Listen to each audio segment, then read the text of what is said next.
Self-analysis of ongoing thoughts. Do you know how it is so very important to be aware of these thoughts, so as to, because it reflects on your personality. Do you know the impact of the self-awareness and the thoughts that goes on in our mind in an ongoing manner, which has its impact on our personality, the way we think, the way it gets reflected on our personality. Any idea about that? So that is what we'll be discussing today, and this is part of leadership growth and resourceful influencing, which actually stands between your feeling fulfilled, getting unstuck, and going full-fledged, full cycle, full energy into the goal that you have set up for yourself, and feeling stuck. And what are the issues that make you stuck? The issues are restlessness, salary, lack of promotion, lack of role clarity, and all those stuff. So the first thing is the dilemma. Felt not up to the mark, then workplace politics, then inability to find new opportunities. So these are the three main dilemmas. That is what happening in right now. It is because of COVID time, it is happening to a lot extent, but usually after the 5 to 12 years of experience at workplace, normally every mid-career professional faces this phase, because that is when there is a requirement to move on in life, because one gets stuck, and the requirement of the reality, it dawns upon the mid-career professional that this is the time he has to have some qualifications, some experience, some more trainings. Of course, the more training you do, that will keep you updated, of course.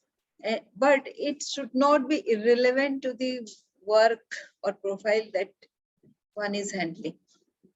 Oftentimes, the organization thinks something about the need that this particular employee has, and the need that we feel inside out. So who is the best person to decide what is the requirements? That is you, right? And there is a difference of need versus the requirement of putting all these employees into that training.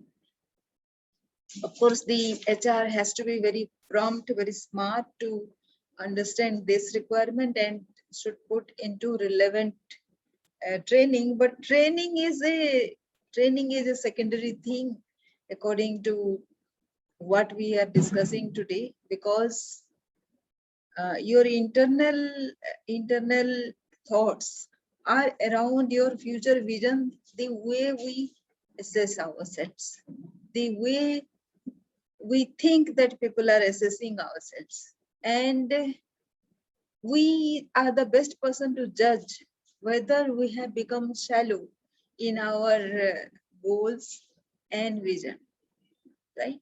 So that is when this problem comes of about having a low self-image that will lead to the loss of confidence that happens, and after loss of confidence happens, then it leads to getting stuck and feeling unfulfilled. So what are the habits right then? if you have a habit of looking inwards, then it is very easy to deal with this stagnancy, because then actually you will know that it is not somebody else who needs to know about what your requirement is, but you yourself can diagnose what is your requirement and what you should do right now. So that courage has to be there also. Besides taking up that particular skill or whatever is the requirement, right? Why you are lagging behind? Why you think you are lagging behind? Is there an impression issue? Because that is something comes up at this stage, because comparison has to happen, and nobody can remain unaffected by the various impressions that is going on. People will have judgment around you. So yes, then stories of change, vision, whatever your vision is, whether you have achieved something along your vision, then about education, whether you are continuing with updating your knowledge, then objectives, what you are, whatever you are doing, whether you are doing according in line with your area of your ultimate vision and ethics, whether you are doing everything according to your values, whatever core values you have, what strategy you have right now. I'll tell you one thing regarding strategy. Some time back, I had a team which was according to a project. The project was getting over by the month of October, and I had to retain a particular team because the next project was going to be due in January. So, but I wanted the same team to be retained for the next project as well, because again, hiring new people and training them will take time. So that is why I wanted that team to be retained. And it is a usual thing, but my immediate management was thinking that I was wasting money of the company, and we can hire new people. So what I did was, I call this a strategy because this was very, very important in saving my time as well as retaining the quality of the work. The next stage of that particular project, I wanted the same people to carry on from wherever we left at October and start again in January from the same point. And if those people were retained, then it will be quality work for me. But my senior management was not able to see this point, and they were thinking that we would be wasting 2 months of salary. So I put one audit officer in charge, asking him to convince this senior officials, because this person was very much trusted by that senior manager, whoever I was in conflict with. And this person was able to convince that hiring a new team and training them will take lot of my time, and my time will be costly for the company, and it will be much more than what this 2 months salary will cost the company. So in any case, whatever cost that time we will incur will be much more than this 2 months salary. So the team was retained. So I call this as a strategy. And if we are able to exercise such kind of strategies at workplace and allow people to command where they want to command, and don't bring ourselves to contradict to the rules. We are not defying any rules of the company. As long as we are doing that, then we will be able to achieve our goals, taking people together, right?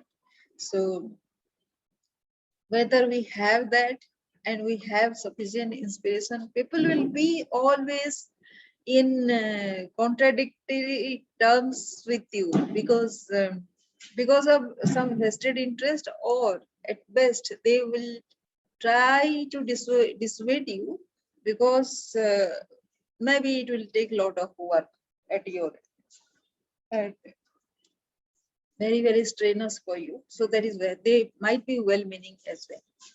Then partnerships are required to achieve something, because one cannot achieve a bigger goal single-handedly. These are the stories of change we need to have on everyday basis. Then self-questioning. This is a very essential part in self-reflection of ongoing thoughts. Whether I am motivated enough, am I motivated to take this task for a sufficiently longer time?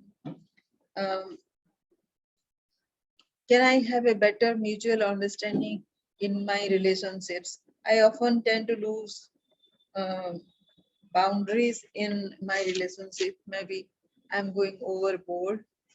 Am I making mistakes, and that makes me unconfident, and it creeps up self-doubt and skills and abilities in my skills. I might be very, very skillful, but such kind of doubts will take me nowhere. It reduces my energy. Then I'll achieve. Do I think that I'll be achieving much more results than whatever I am achieving right now? Then am I feeling like I could have done better with some more efforts? What about work-life balance? Am I achieving same work-life balance, or my spouse is complaining recently and am I making decisions quickly? Is it difficult for me to make decisions quickly? Happiness. Am I happy all the time or most of the time? I believe that I deserve more and I'm capable of it. Do I think like that? Sometimes it is difficult to force myself to do anything at all. Procrastination happens. I often feel that I can achieve greater results. Then at workplace, whether we are able to think win-win. When something is happening for us, we should be careful that the other person also has something. He doesn't lose. Then we should have this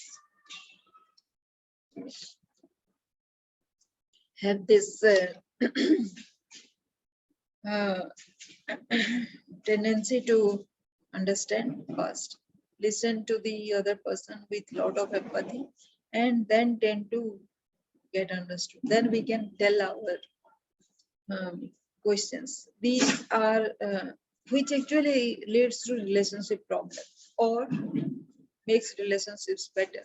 So only these small things and synergize with other people. So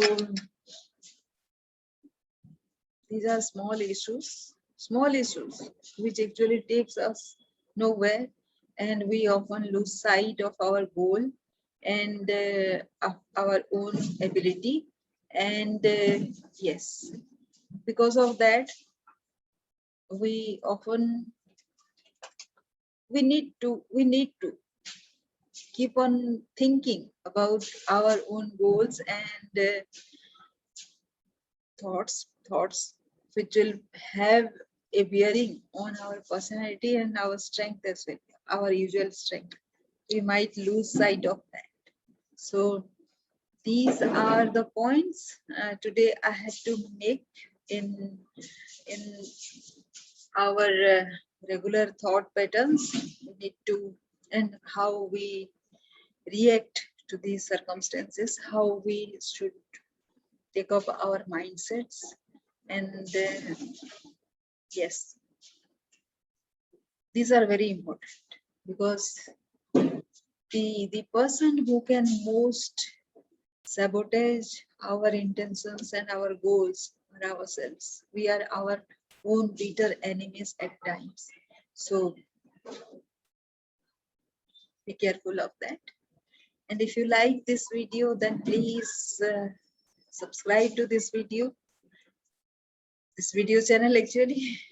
And I have a Saturday webinar, and the description is given below. Please register yourself for free for a Saturday webinar in case you want to learn more about this.